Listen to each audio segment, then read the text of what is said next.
مفتی طارق مسعود کے بیانات کے لیے مفتی صاحب کے آفیشیل چینل مفتی طارق مسعود سپیچز کو سبسکرائب کریں۔ تو اس لیے میرے بھائی دیکھو، کشتیاں جلا کے اسلام کی طرف آؤ، پھر مزہ آئے گا۔ یہ مت دیکھو میں ڈیفنس میں رہتا ہوں، میں کلفٹن میں رہتا ہوں، میں امریکہ میں رہتا ہوں، میں کینیڈا میں رہتا ہوں، میں بھائی اللہ کا قانون ہر جگہ ایک ہی ہے۔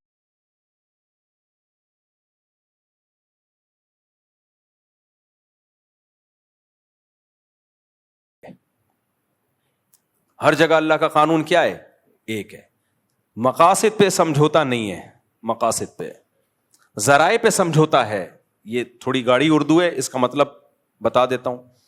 مقاصد کیا ہے؟ شریعت چاہتی ہے نماز قائم ہو، چاہتی ہے کہ نہیں چاہتی؟ تو نماز آپ کو پڑھنی پڑے گی۔ شریعت چاہتی ہے رمضان میں روزہ آپ بولو رکھیں، آپ کو رکھنا پڑے گا۔ شریعت چاہتی ہے سال میں ایک دفعہ زکوٰۃ نکلے، آپ کو زکوٰۃ دینی پڑے گی۔ شریعت چاہتی ہے آپ جو مالدار ہیں قربانی کرے، آپ کو قربانی کرنی پڑے گی۔ شریعت چاہتی ہے کہ آپ کا پڑوسی بھوکا سوئے گا تو قیامت کے دن سوال کس سے ہوگا؟ آپ سے ہوگا، تو پیٹ آپ کو اس کا بھرنا پڑے گا۔ بہت ساری چیزیں جو مقاصد شریعت میں سے ہیں۔ کوئی ڈوب رہا ہو، اس کی جان اگر آپ بچا سکتے ہو تو آپ پہ بچانا فرض ہے۔ ابھی دیکھو سوات میں کتنا، میں باہر ملک میں تھا، مجھے تو پہلے میں نے کہا یہ شاید فیک ہے، اے آئی سے بنائی ہوئی ویڈیو ہے۔ کتنے دیر تک بیچارے، اتنا بڑا خاندان دریا کے بیچ میں کھڑا ہوا ہے، کیا آدمی کی نیندیں اڑ جائیں اگر زیادہ سوچنا شروع کرے اس پہ۔ کوئی مدد کے لیے نہیں آیا۔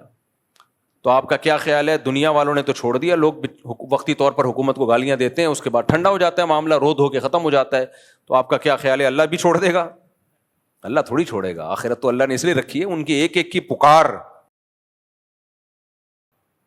ایک ایک کی چیخ، جو اپنے سامنے اپنے بچوں کو ڈوبتا ہوا دیکھ رہے ہیں، ان حکمرانوں کے گلے کا پھندا قیامت کے دن بنے گی۔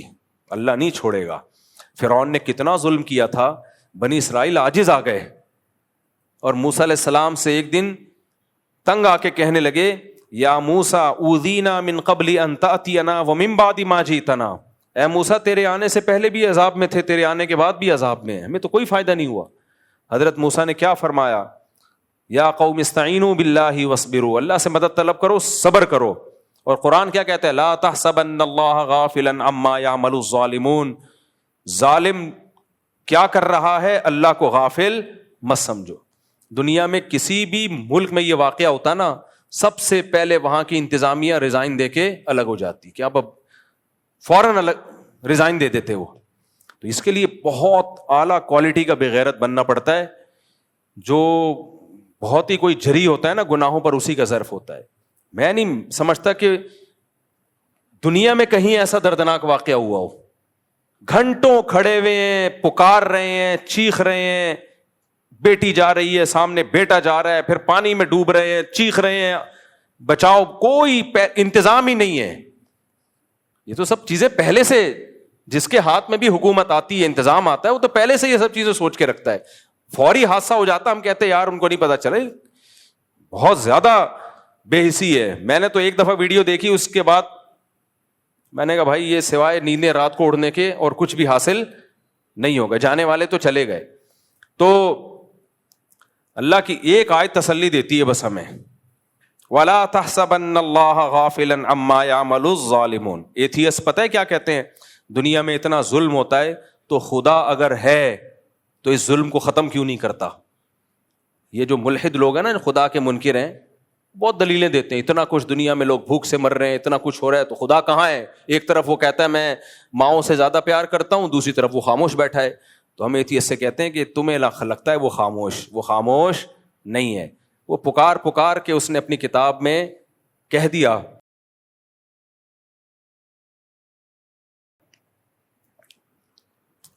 لا تحسبن اللہ غافلا عما یعمل الظالمون، ایسے ہی تسلی دیتی ہے نا یہ آیت۔ دیکھو ظالم کے بارے میں نا، جو بڑے ظالم ہوتے ہیں ان کے لیے نرم جذبات رکھنا بھی ظلم ہے، یہ خوب سمجھ لو۔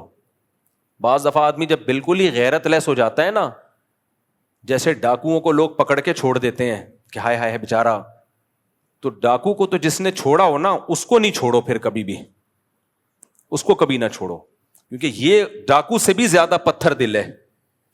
ایک آدمی جوان عورتوں کو بیوہ کر رہا ہو, چھوٹے بچوں کو یتیم کر رہا ہو, پسٹل ہے اس کے ہاتھ میں, تھوڑے سے پیسوں کی خاطر جوان جنازے نکال دیتا ہو, کیا گزرتی ہے گھر والوں پہ قیامت, اور آپ اس پہ ترس کھا رہے ہو کہ اس کو چھوڑ دیا جائے.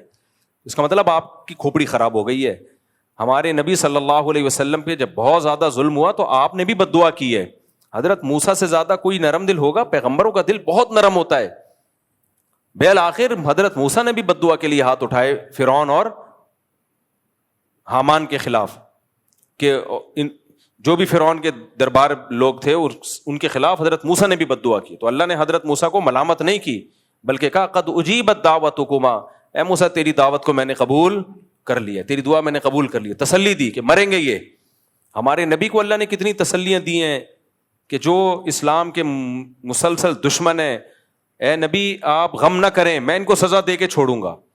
یہ جو بڑے بڑے ظالم ہوتے ہیں نا پتھر دل, ان کے لیے دل میں نرم جذبہ نہیں رکھنا چاہیے.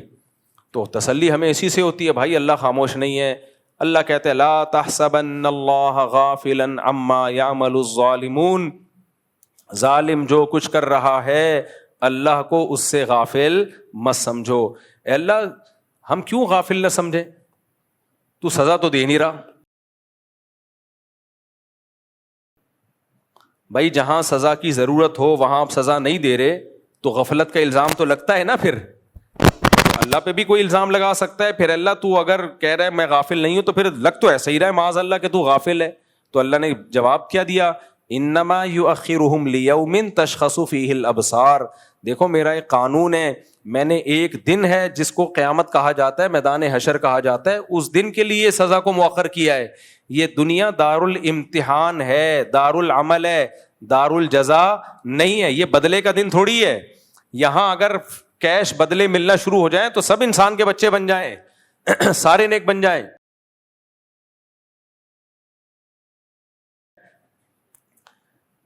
تو اس لیے کیا بات یہ سوات والے واقعے کی طرف پتہ نہیں کیسے چلا ہے, بات کیا چل رہی تھی, جلدی سے میں اپنے اصل موضوع کی طرف آتا ہوں. یہ بات یہاں کیسے آ گئی بھائی؟ کینیڈا کی کیا بات چل رہی تھی ہے؟ نہیں جو دماغ سے ہی نکل گیا, پورا ٹاپک ہی نکل گیا دماغ. کیا؟ ہاں میں یہ بات کر رہا تھا کہ ہاں